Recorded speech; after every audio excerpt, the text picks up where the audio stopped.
Hello, my name's Carl Bliley. I'm an engraver, and I'd like to introduce you to one of Steve Lindsay's new tool, the Nitro G20. It's a little heavier impact tool. It takes a little strain off when you're cutting deep work, bright cut, or something like aluminum motorcycle parts, belt buckles, spurs, or Western style cutting on firearms. As you can see, it's a little bit bigger than the standard Lindsay tool.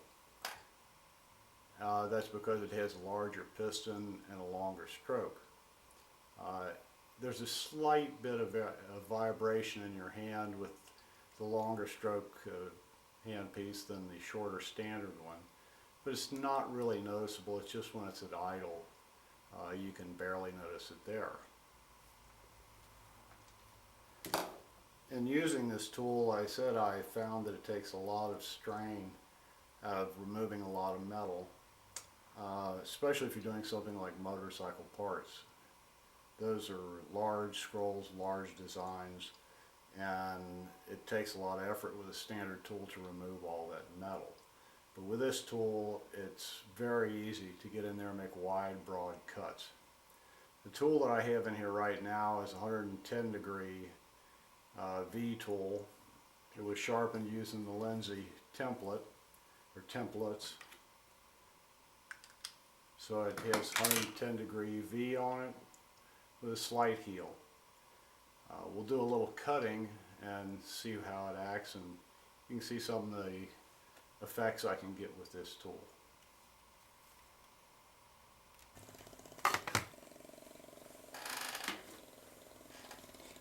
We'll start with some standard cuts, some short cuts.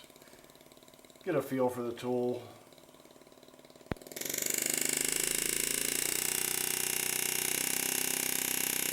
That's just a medium light cut. We'll try a little deeper, a little wider.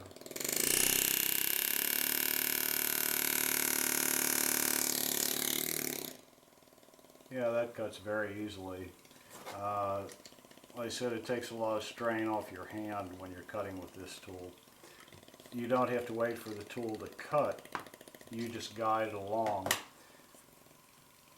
And we'll do some curve cuts, see what that's like.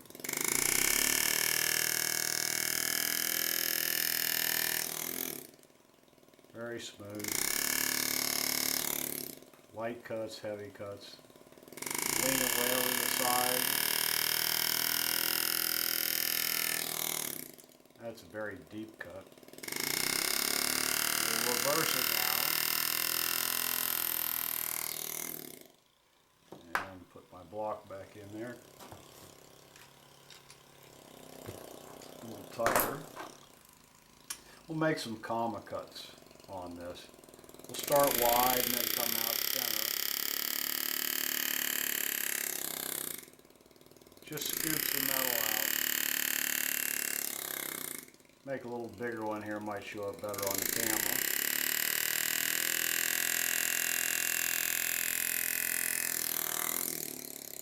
You can see that. Go in the other direction.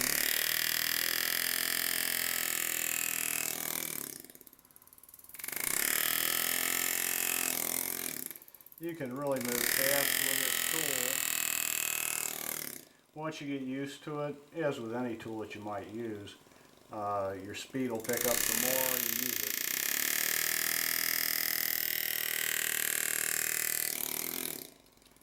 But this it's a very nice tool. You can concentrate more on your artwork and a little less on how hard it would be to cut that particular design. Do a little S cut.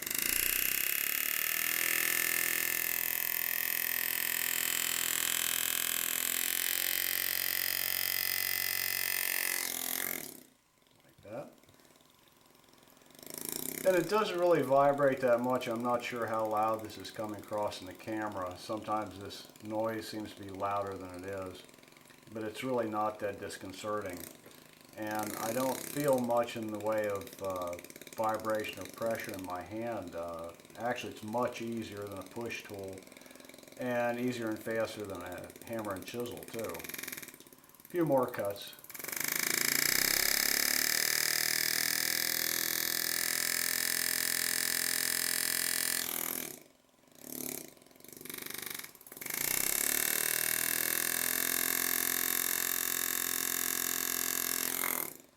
Yeah, that's really nice.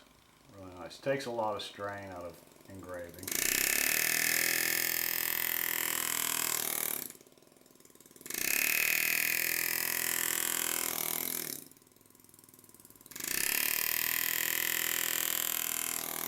And it makes angle cutting or doing comma cuts, whether you start narrow and go deeper or you start deeper and go to the narrow end, it makes it a lot easier, a lot of less wrist strain.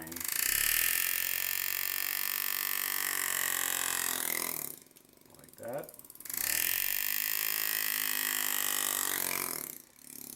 Yeah, it's very nice, leaves a good clean cut.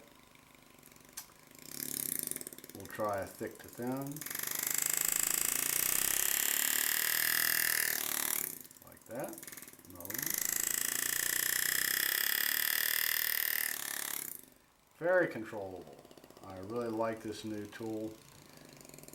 I'm sure it's going to cut the time down on my engraving and, like I said, free up some of my designs so they're easier to cut. A couple more lines. See what we can do here.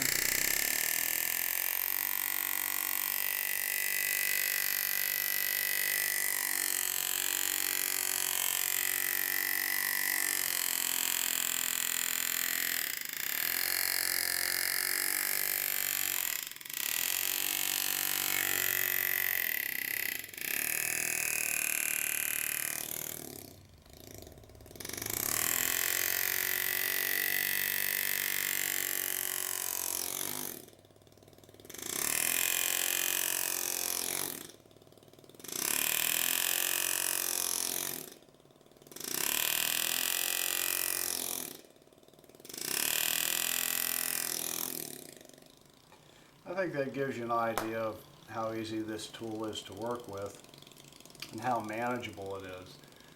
Right now I've got it running about midway at about 50 pounds of pressure, and this comes with the Lindsay gauge for regulating your air. And you can go down to about 10 pounds where you want to do real fine stuff, or probably 70 pounds or more, you know, if you want to do something a little bit heavier with it. I'll cut this down and we'll try and do some smaller cuts like what you might see on a Western style revolver. Just do a couple little lines here for it, see how that works. Even though this is a rather broad point with a radius on the bottom, we'll still see how we can do.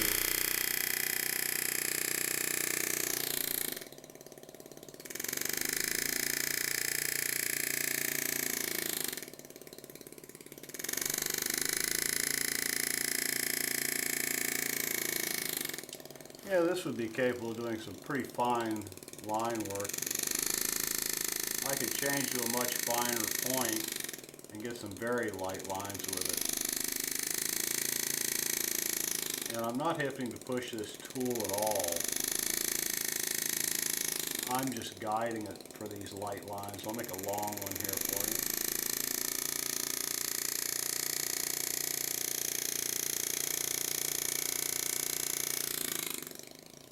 That's a relatively fine line.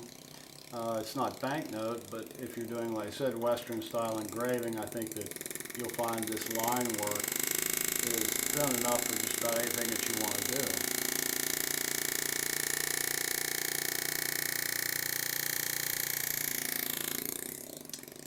And another one.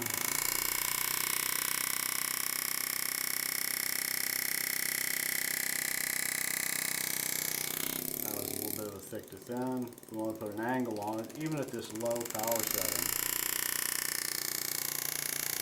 Just move your hand a little bit slower, and if you want more, you can just turn up your regulator to get more power.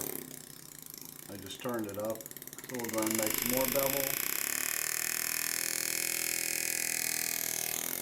Like that. So it's fast to adjust, easy to control. You can do little things. Big lines, good for removing a lot of background. You can stipple with it. I found it's a good all-around tool. It's really hard to go wrong with this tool. And it's all self-contained. That's one of the main things with it. All you have is a tool, little air hose that goes back to the regulator, which is very small, sitting on my right. And of course that goes to your compressor. There's no extra boxes or anything that goes along with this. It's all right here in your hand. It's not cumbersome. There's nothing really gets in your way. You just go ahead and engrave with it. So that's about it for the Nitro G20.